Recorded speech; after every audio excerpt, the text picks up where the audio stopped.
Sophie had always believed that her marriage with Mark was perfect. They had been together for many years before getting married, and 5 years of married life had been mostly happy. Mark was a kind husband, caring and supportive, and Sophie felt lucky to have him in her life. They shared many beautiful memories together, from their first vacation to the little routines of daily life, like having coffee together in the morning or watching movies on Friday nights. Sophie thought that their bond was strong, built on love, trust, and understanding. She never imagined that there could be a shadow over their seemingly perfect life. But lately, things had begun to feel different. Sophie noticed small changes in Mark's behavior that she could not ignore.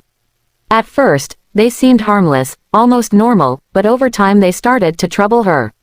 Mark had begun spending long hours on his phone. He would laugh quietly or smile at something on the screen and quickly put the phone away whenever she looked at him.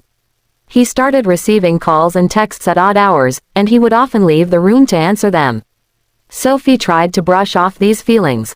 She told herself that she was imagining things, that maybe Mark was just busy with work, or that he needed some personal space. She had always trusted him completely, and the thought that he could be hiding something felt impossible. One afternoon, Sophie was sitting in the living room, reading a book, while Mark's phone buzzed on the kitchen counter.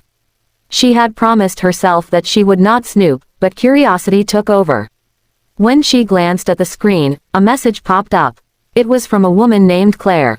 The message seemed casual at first, friendly even, but Sophie could not ignore the strange feeling that rose in her chest.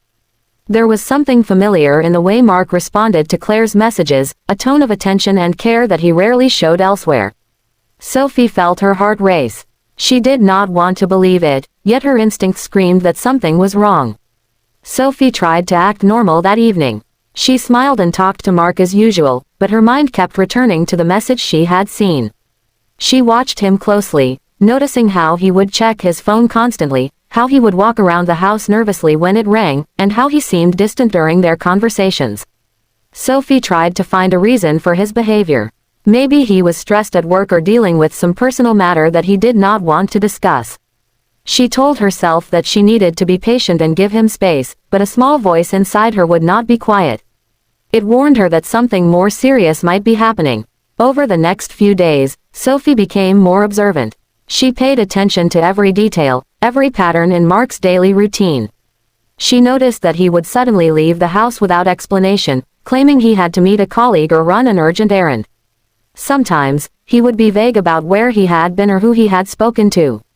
Sophie tried to confront him gently, asking simple questions about his day, but Mark seemed careful, almost